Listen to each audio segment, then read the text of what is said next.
The next person we have is a very nice lad as well. He goes by the name of Jide Ade. Can you give it up for him, please?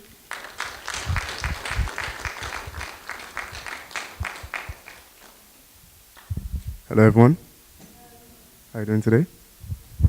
Unfortunately, like everyone else, I can't read off the top of my head, so I'm going to read directly off my iPad. And I'm going to just be discussing my story so far.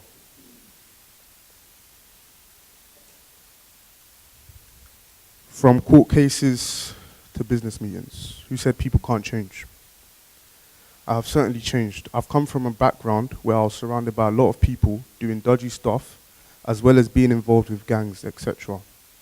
Also, a lot of people who had a negative mindset that didn't really want to do things the right way, things that can make their family proud. But now I'm surrounded with people that are doing positive things with themselves. People who have their own businesses or who are working, people who have positive dreams and are working hard towards making sure their dreams come true, people that are really trying to do something good for themselves as well as providing for their family. I have changed. I will be honest, I used to be affiliated with the gang life. A lot of the friends I used to hang out with, most of them are in prison, and I thank God that's not me, because on several occasions, that could have been me as well. I used to get in a lot of trouble with the police. Court cases became a routine, but time and time again, the cases always used to get dropped, while the people around me wasn't so lucky and would get convicted. I started thinking to myself, could this be a sign? The people around me, one by one, they would get sentenced to prison, but that never happened to me. Some have come out and there's nothing available to them. They haven't got no qualifications or can't get a job, so they give up. They re-engage with the type of activities that got them into prison in the first place. And unfortunately, with some of them, they're back into prison within under a year. I thought to myself, wow, this can't be life. There has to be another way. Deep down, I thought to myself, my time is coming soon. But how do I get out of this negative cycle? There has to be something else I can do that doesn't seal my faith to prison and being lost. Because that was a problem as well. A lot of my friends will come out and not have a clue what to do next. They were lost. I said to myself, I need to get myself into university. I need to do something at least.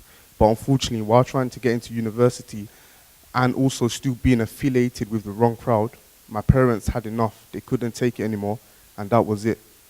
At the age of 18, I had to fend for myself, something I wasn't used to doing. My mum had moved back to Nigeria and my dad wasn't interested anymore. He saw me as a bad breed, not knowing I was trying to change from that completely. I wanted to make a name for myself. I wanted to be an example where just because you're in a system where the people around you are doing negative things and ending up in prison, that doesn't mean that's your destiny as well. It doesn't mean that you can't just decide to do something positive with yourself and break out of that negative cycle. I wanted to be that example, but unfortunately my father couldn't see that. A month before the results of my A-levels were out, which decided if I would get into university or not, for some odd reason, some of my family, including my father, had assumed that I had failed my A-levels and wasn't getting into university. Where did this come from? I have no idea. When the results came out, I told my father I got into university. He didn't believe me and asked me to show him evidence. I felt very insulted and hurt by this. And because of this, I was so determined to prove him wrong. But there was one issue. He was the one that was meant to be funding university for me. So not only am I feeding myself, trying to put a roof over my head, now I have to fund for uni as well. I needed money quickly. None of my family were willing to help me. So then I had to engage in dodgy business in order to raise funds for university, feed myself, and also keep a roof on my head. I did try to apply for jobs, many jobs in fact, but it didn't go too well, and I had to keep doing dodgy business to keep myself afloat. As time went on, I got used to doing it. It's like I had never thought to myself, what am I going to do in the future, because I can't keep doing dodgy business all my life. Until one day, an elderly person I used to do business with, things wasn't working out no more for him. He had a family to feed and everything. He relied a lot on dodgy business in order to feed his family. But it just wasn't working for him no more. And then eventually he got arrested, and that was the last I heard from him. I thought to myself, wow, what happened to his family? How are they going to cope? That's when it hit me, that I can't keep doing this in the future. I have to come out of this negative cycle once again. It was no more a cycle of being affiliated to gang members. It was a cycle of being linked to people who were doing things dodgy. I was still in university. I was still focused on getting my degree, mainly to prove a point to my family. But what was I going to do after? A lot of graduates I knew struggled to get a job in their field, and I said to myself, no, this can't be me. I don't want to be continuously doing all of this dodgy stuff after I finish uni. I want to do something positive. I realized that just getting a degree doesn't guarantee success. There's still a lot of work to be done, and this frustrated me. I was getting tired of doing dodgy business. I never felt relaxed sleeping at night with the thoughts of what if everything doesn't work well. With the lack of support of my family, I refused to give up. I needed to find a way. In my third year of uni, in the final term, I suffered a heart failure as well as dysfunctional breathing and was rushed to hospital where I was admitted for roughly a month. During this time, I had a lot of time to think to myself, but I was very restless. I had one more uni assignment to do, and that was it.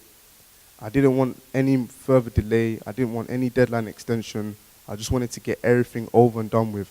I thought to myself, if I don't get this uni deadline done, my graduation will be postponed, and I know my family were waiting to see if I truly graduate in the summer or not. I had to prove them wrong. I had to make myself proud. I was so determined to achieve this that I snuck out of hospital and went home, got my laptop, went to a library to complete my uni assignment, submit it, and then return back to the hospital. Finally,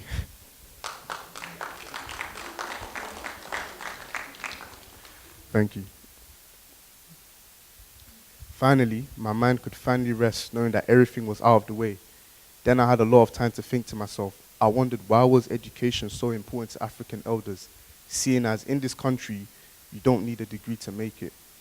I then started thinking about Nigeria, the country I'm from. In Nigeria, it's very unlikely to make it if you don't have an education. Education is vital there, which led me to believe why Nigerian parents in general care so much about education, because that's the environment they're used to. Education is still important here, but once you know the basics, if you don't have a degree, you can still get somewhere in this country, whereas in Nigeria, it's very highly unlikely. However, as vital as education is in Nigeria, it's not cheap. There's a price to pay for it.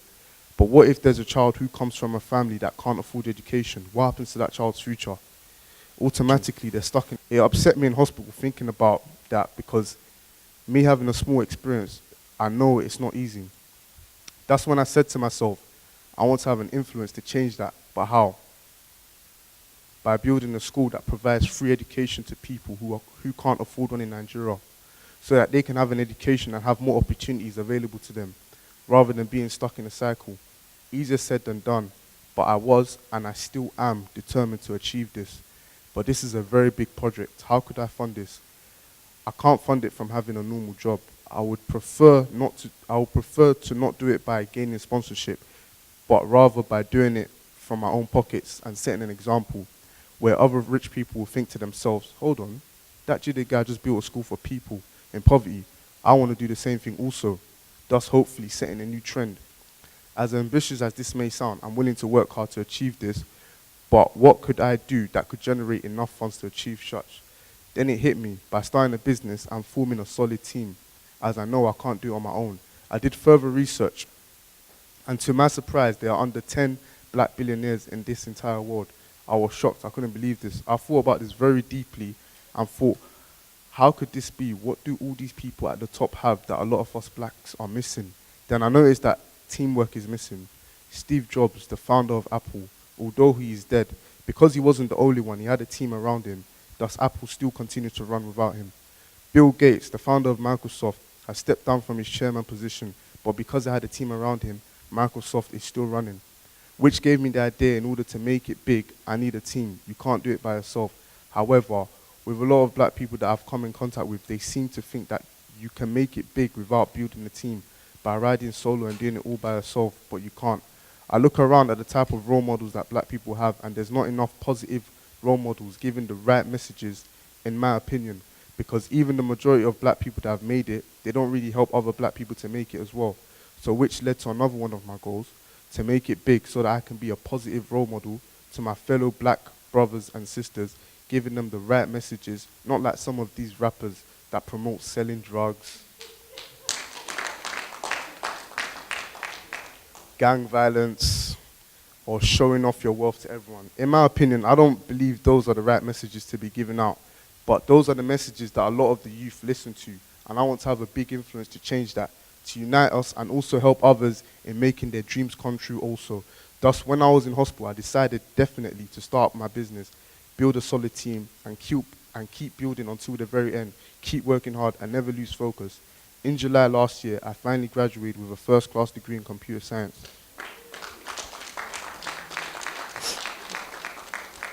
Thank you. Thank you. During the summertime last year, I was offered several graduate jobs and I turned them all down. My friends and family thought I was crazy. I wanted to focus on my business that I had started, which is an IT company called Iron Ltd, where we deal with creating websites, software, mobile apps, databases, games, graphic design, and also system analysis for clients. The yearly salary that was being offered by these job offers that I had rejected, I had made almost twice the amount through my business in less than 6 months because I believed in myself. A lot of people till today still tell me I'm wasting my time. I should forget about running my company and get a job. But I'm able to pay my rent, put food in my stomach, pay for my office rent, and also fund my master's, which I'm studying part-time.